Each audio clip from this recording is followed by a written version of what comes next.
Ամեն։ Թող Աստված փառավորվի մեր բոլոր աղոթքների մեջ եւ նամանավանդ այսօր բարձրացված լուր աղոթքների մեջ։ Թող Աստված լսի իր աղոթքը եւ իր բարի պատասխանը շնորհի ամեն մեկիս, ով իր հայացքը ուղում է առ Աստված եւ սպասում Աստծո պատասխանին։ Այսօր տոնական օր է, այսօր ուրախալի օր է, այսօր մեր շուրջը եւ մեր ընտանիքներից ներս թարմությունը, գեղեցկությունը, կյանքի համն ու հոտը առնում ենք մեր մայրերից եւ դրա համար փառք ենք տալիս Աստծուն։ Ես եւս միանում եմ բոլոր շնորհավորանքներին եւ մաղթում, որ ձեր կյանքն ու ընթացքը, ձեր օրինակը, ձեր ընտանիքների մեջ եւ ձեր ընտանիքներից դուրս կարողանա ցույց տալ նրան, ում հավատացել եք, ում հուսացել եք, ում վրա ձեր կյանքը հենել եք եւ ում համար ապրում եք։ Գիտեք, կյանքի մեջ կարևոր եւ այն կարևոր նպատակն ու իմաստը, երբ որ գիտես ինչի համար ես ապրում։ Մայրերի կյանքը աստվածակենտրոն, ինքնամոռաց, շատ օրինակելի է եւ սա հատուկ է մեր հայ ժողովրդին։ Ընդունեք մեր շնորհավորանքները եւ Աստծո օրհնությունը, առողջությունը Աստծուց եկող թող միշտ ձեզ հետ լինի։ Աստված պահապան։ Եկեք նաեւ գնանք Աստծո խոսքին եւ այսօրվա նյութին եւ հատվածին համահունչ տեսնենք, թե ինչ օրինակելի ընթացքի համար են կանչված բոլորս։ Անկախ սեռից, տարիքից, գիտելիքից, փորձառությունից, անկախ ամեն ինչից, ինչպես ենք կանչված ապրելու այս աշխարհի մեջ։ Լսեցեք Աստծո խոսքը այսօրվա համար։ Ֆիլիպեցիներին ուղված նամակ 3-րդ գլուխ 17-ից 19 համարներ։ Ինձ նմանվեք, եղբայրներ, եւ նայեք նրանց, ովքեր մեր իսկ օրինակով են ընթանում, որովհետև շատերը, որոնց մասին շատ անգամներ ասում էի ձեզ, եւ հիմա էլ լալով եմ ասում, ընթանում են որպես Քրիստոսի խաչի թշնամիներ։ Նրանց վախճանը կորուստ է, նրանց Աստվածն իրենց որովայնն է եւ փառքը իրենց ամոթը։ Նրանք երկրային բաներն են մտածում։ Ամեն Աստծո խոսքին։ Այս նամակը ուրախության նամակ է։ Այս նամակի մեջ առաքյալը քանի անգամներ իր ուրախությունը չի թաքցնում, բարձրաձայնում եւ խոսում է եկեղեցուն, քաջալերելու իրենց ընթացքի մեջ, հետևելու այն ուսմունքին, որ ինքը թողել է, իրենց փորձությունների, փորձառությունների մեջ հաղթահարելու կերպն ու ձևն է ցույց տալիս։ Ուրախությամբ, հաստատուն, հավատքով, համոզումով։ Բայց գալիս ու տեսնում ենք, որ այս հատվածի մեջ առաքյալը իր ողբն է արտահայտում, իր լացն է արտահայտում, իր արցունքներն է տեսանելի ձևով, գրչի, թղթի միջոցով փոխանցում եկեղեցուն, որքան էլ որ այս նամակը ուրախության նամակ է, առաքյալի սրտում ցավ կա, եւ այդ ցավը բաժնեկցում է եկեղեցու հետ, որբեսի եկեղեցին որպես մեկ մարմին, եկեղեցին որպես Քրիստոսի մարմին կարողանա իր ընթացքի մեջ օրինակելի լինի։ Առաքյալը կոչ է անում նմանվելու իրեն, եւ այս կոչը առաջին անգամ չի, որ տեսնում ենք առաքյալի գրությունների մեջ։ Կորինթացիներին ուղված նամակի մեջ առաքյալը դարձյալ կոչ է անում իրեն նմանվելու, ինչպես որ ինքն էլ Քրիստոսին է նմանվում։ Եվ այս կոչի մեջ առաքյալը այդ եղբայրական, քնքշական, սիրով լի աղերսն է ուղում դեպի եկեղեցին։ Ինձ նմանվեք, եղբայրներ։ Եվ այս նմանությունը ոչ թե կենտրոնացումը դեպի իր վրա բերելն է, այլ այն ընթացքի, որ ինքը որդեգրել է, այն ընթացքի, որի մեջ ինքը փորձում է հավատարիմ քայլել։ Ուրիշ խոսքով առաքյալն ասում է, եկեք միասին այս ընթացքի մեջ գնանք, եկեք միացեք եւ միասին այս ճանապարհը քայլենք։ Եվ այդ ճանապարհի ընթացքը, երբ որ նայում ենք այս միայն այս 3 համարների մեջ, հակադրվում է մեկ այլ ընթացքի, հակադրվում է մեկ այլ ճանապարհի, հակադրվում է մեկ այլ ուղղության։ Հայրենը սիրուն բառեր ստեղծելու առիթներ է տալիս։ Հայրեն լեզվի մեջ կարող ես բառեր վերցնել եւ բարդ բառեր դարձնել, բառագաբակցություններով գեղեցիկ, հնչեղ եւ շեշտադրվող։ Եվ եկեղեցու այն կարևոր նպատակը, ուղղությունը, եթե մեկ բառով պիտի արտահայտենք, հետևյալն է. Քրիստոսանմանություն։ Քրիստոսանմանություն։ Նմանվել Քրիստոսին։ Սրան հակադիր, սրան հակառակ, սրա հետ մրցակցող եւ եկեղեցու մեջ ցավի սիրտ չպագասող մեկ այլ բառագաբակցություն կա, որ նորից Քրիստոս բառը մեջն է, բայց վերջավորությունը լավ չէ։ Քրիստոսամերժ։ Քրիստոսանման եւ Քրիստոսամերժ։ Այս երկու օրինակները կան այսօր, ոչ թե աշխարհի մեջ, այլ եկեղեցու մեջ։ Այս երկու օրինակները կան այսօր, ոչ թե մեզանից հեռու, այլ մեր իրականության մեջ։ Եվ առաքյալը այդ փորձառության մեջ իր լացը, ողբը, իր ցավն է արտահայտում։ Նմանվեցեք այն ընթացքին, որի մեջ քայլում եմ ես, որի մեջ քայլում են նրանք, որոնք ձեր առջև են ու տեսնում եք։ Առաքյալն ասում է իր օրերում նկատի ունենալով այն երկու անձերին, որոնք իրենց կյանքի օրինակով եկեղեցու մեջ հոգևոր հեղինակություն, ընթացք եւ կյանք եւ ճանապարհ են անցել։ Տիմոթեոս եւ Եփավրոդիտոս։ Առաքյալն ասում է նմանվեցեք մեզ եւ նմանվեցեք նրանց, ովքեր այդ օրինակին են հետևում, այդ օրինակի մեջ են քայլում, այդ օրինակի մեջ են ապրում։ Քրիստոսանմանություն։ Քրիստոսանմանությունը այս նամակի մեջ ի ցույց է դրվում Տեր Հիսուս Քրիստոսի օրինակով։ Քրիստոսանման ընթացքը, Քրիստոսանման կյանքը ի ցույց է դրվում Տեր Հիսուս Քրիստոսի աշխարհ գալով, խոնար ծառայությամբ, ամենախոնար եւ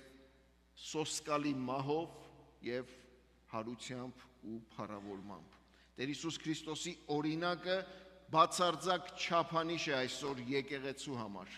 որպեսզի կարողանանք ապրել եւ հրավիրել ուրիշներին գալու եւ նմանվելու, գալու եւ այս ընթացքի մեջ մաս կազմելու։ Քրիստոսանմանությունը նշանակում է Քրիստոսի ամբողջական միտքը ունենալ, Քրիստոսի ամբողջական ուսուցումներին հետևել, Քրիստոսի ամբողջական ընթացքը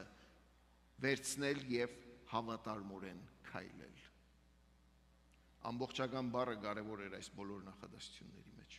Երբ որ քրիստոնեական հավատքի կյանքում ինչ որ բան պակասում է, երբ որ քրիստոնեական հավատքի կյանքում ինչ որ բանի չես կարողանում ամբողջապես տրվել, հետևել, կյանքի գոչել, իրականացնել, ուսուցումը լինի, ընթացքը լինի, օրինակը լինի, նվիրումը լինի, հավատքի կյանքի դրսևորումը լինի, դա հանգեցնում է Քրիստոսամերժ կյանքի եւ ընթացքի։ Մի զարմացեք, երբ որ գարթում ենք այս հատվածի մեջ եւ որ պիտի ասեմ ձեզ, որ այս մարդիկ, ովքեր այս հատվածում կոչվում են խաչի թշնամիներ, եկեղեցու մեջ եղող մարդիկ են, ոչ թե եկեղեցուց դուրս։ Քրիստոսանման կամ Քրիստոսամերժ, Քրիստոսանման ամբողջական նվիրումով, կյանքով, ընթացքով, խոսքի վրա հենված եւ հավատարիմ եւ Քրիստոսամերժ,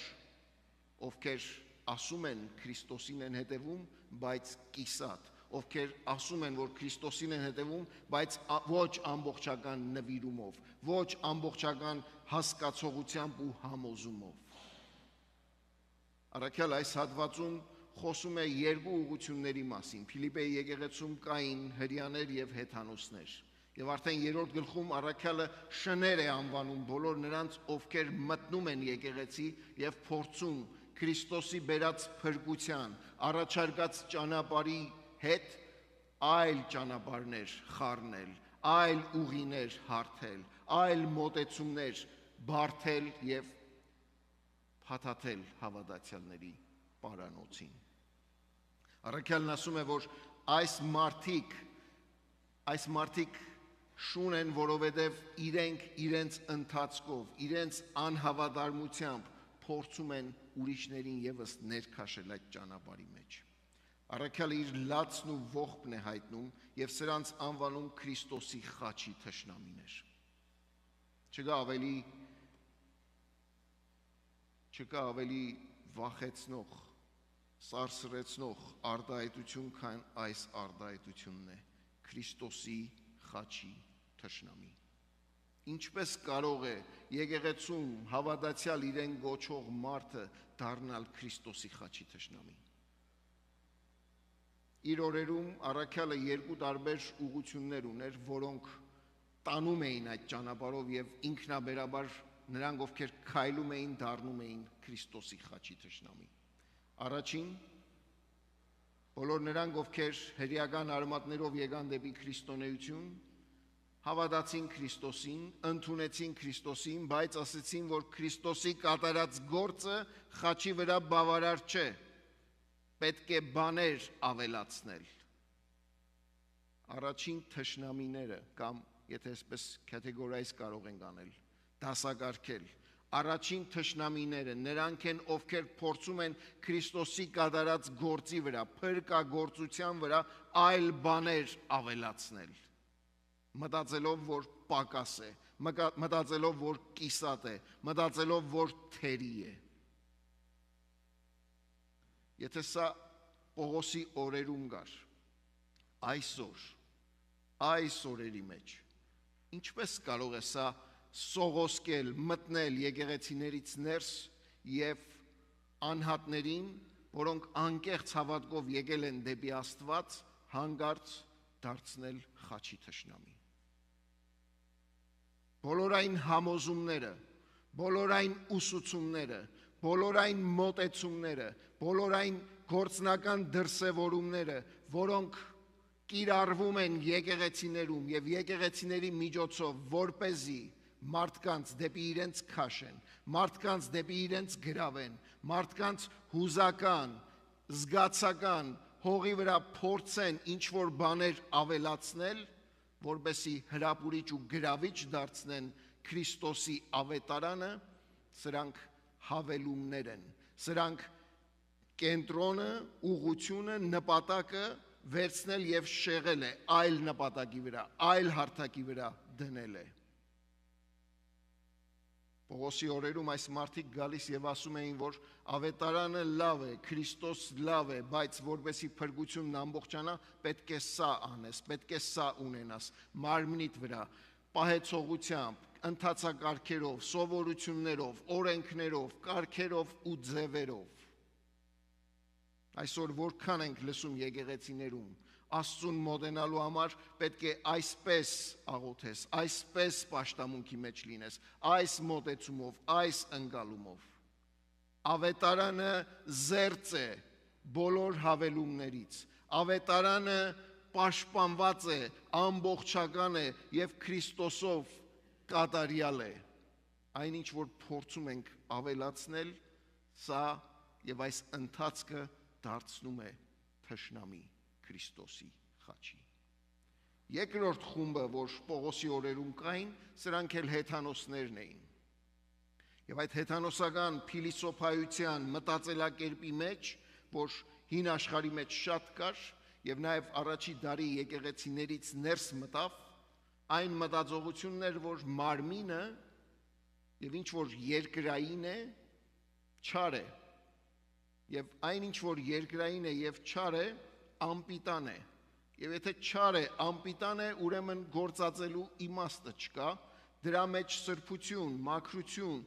հավատարմություն, դրա միջոցով ցույց տալ Աստծուն պաշտել եւ Աստծուն հետևել կարիքը չկա։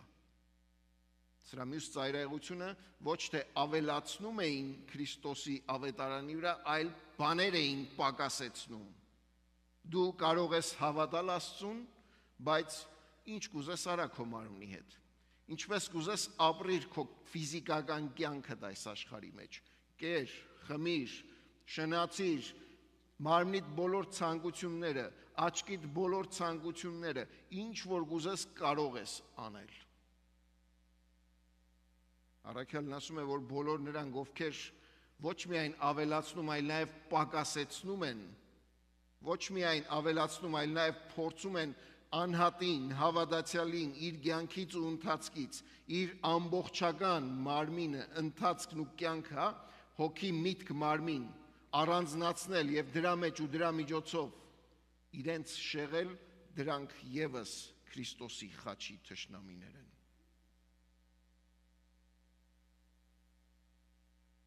Այսօր մեր օրերում ինչպիսի նման դրսևորումներ կան։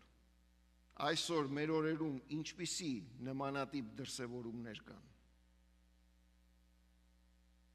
Անշուշտ, եկեղեցու դռները բաց են բոլորի համար։ Եկեղեցու դռները բաց են բոլորի համար, որտեղ եկեղեցին հիվանդանոց է։ Մարդիկ գալիս են բժշկվելու, մարդիկ գալիս են այն համոզումով, որ այստեղ պիտի գտնեն, ճանաչեն, լսեն, սովորեն եւ իրենց կյանքը փոխվի հիմնված խոսքի վրա։ Բայց եկեղեցին չի կարող հանդուրժել կամ թույլ տալ, որ լսելով, ճանաչելով եւ այդ կյանքի ընթացքի մեջ մասնակից դառնալով, ճանապարհին կծվելով դու շարունակես քո կյանքն ու ընթացքը այն զեղությամբ, այն մտայնությամբ, այն սովորությամբ, որի մեջ քայլում էիր, անգարելի է եւ անթույլատրելի է։ Աստված այս հատվածի մեջ ու այս հատվածի միջոցով առաքյալի շուրթերից մեզ այսօր կոչ է անում զգոնության, կա մեկ ուղի, կա մեկ ընթացք, կա մեկ ճանապարհ, կա մեկ ուղի, կա մեկ ընթացք եւ մեկ ճանապարհ եւ դա Քրիստոսանման ճանապարհն է։ Եվ դրա համար առաքյալն ասում է այս ամբողջ հատվածի մեծ պատկերի մեջ Քրիստոսի միտքը ունենալ, նույն միտքը ունենալ, նույն մտածելակերպը ունենալ։ Մտածումներն ու միտքը կերտվում են, մտածումներն ու միտքը դրսից չեն գալիս, դրանք շինվում են, երբ որ խոսքը ներս է մտնում, եւ որ խոսքը գալիս է ներս, Աստծո խոսքը, եւ սկսում է քո ներսդ հեղաշրջել, փոխել, քո մտայնությունդ, համոզումներդ, աշխարհայացքդ, աշխարհ ընկալումդ, սովորություններդ, ունեցածդ կրթությունը, ժառանգածդ, ընտանիքիցդ եկած բոլոր սովորությունները վերցնում եւ սկսում ես վերանայել այնինչ որ ես ունեմ եւ եմ, այնինչի միջով որ անցնում եմ ու կամ որքանով է համապատասխանում Աստծո խոսքին, որքանով է համապատասխանում Քրիստոսի օրինակին։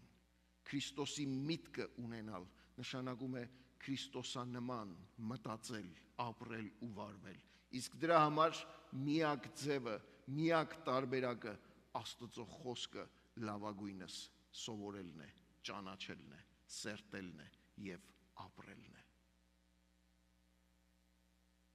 Սրան հակառակ առաքյալ այս նամակի եւ այս հատվածի վերջավորությամբ մեկ այլ ճանապարհով ընթացողներին անվանում է երկրային բաներ մտածողներ, երկրային բաներ մտածողներ։ Եվ սրանց վախճան ասում է կորուստ է, սրանց Աստվածը իրենց որովայնն է, սրանց փառքը իրենց ամոթն է։ Այն օրերի համար,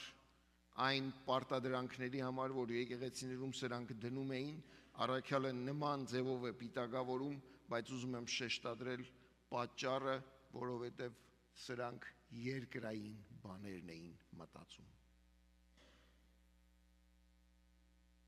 Գրեթե իր բոլոր նամակների մեջ, մանավանդ բանտի նամակների մեջ, առաքյալը եկեղեցիներին կոչ է անում վերև նայել, վերի բաների մասին մտածել, նայել առաջ նպատակակետին, նայել Քրիստոսին,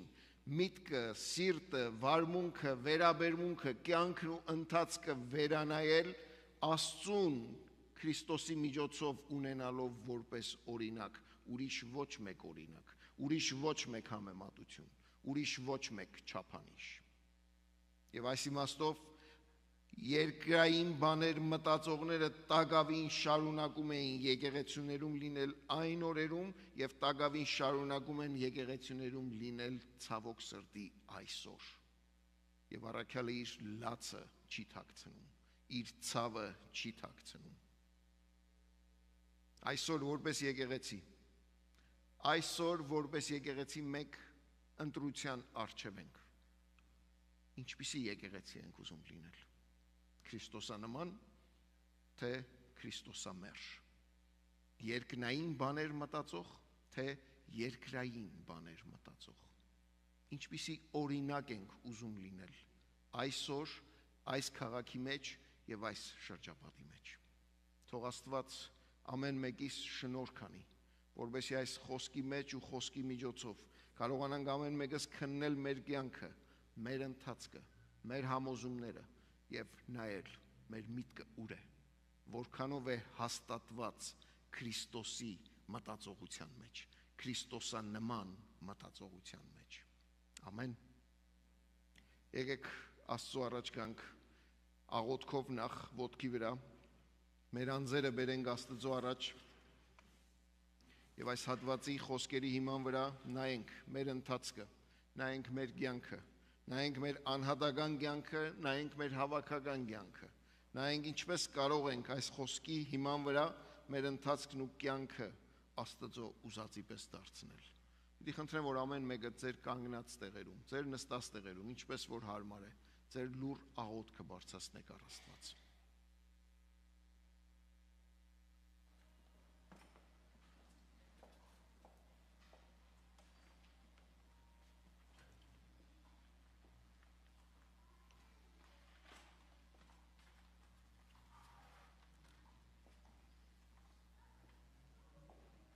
Շնորհակալ եմ, Տեր, որ քո խոսքդ մեզ համար հասկանալի եւ հասանելի լեզվով մինչև մեր օրեր հասցրեցիր։ Եվ շնորհակալ եմ նաեւ այսօրվա հատվածի համար, որ առաքյալն իր ցավը չի թաքցնում, այլ իր աղաղակն է բարձրացնում եւ այսօր նաեւ լսելի է մեզ։ Եվ կոչ, հորդոր մեզ համար, այսօր որ կարողանանք մենք մեր ընթացքն ու կյանքը նայել։ Շնորհ քարա, որ մեր հավատքը, մեր համոզումները նաև ցույց տանք մեր ընթացքով եւ մեր ընթացքն ու նպատակը թող փառավորի քեզ եւ միմիայն քեզ Հիսուսի անունով։ Ամեն։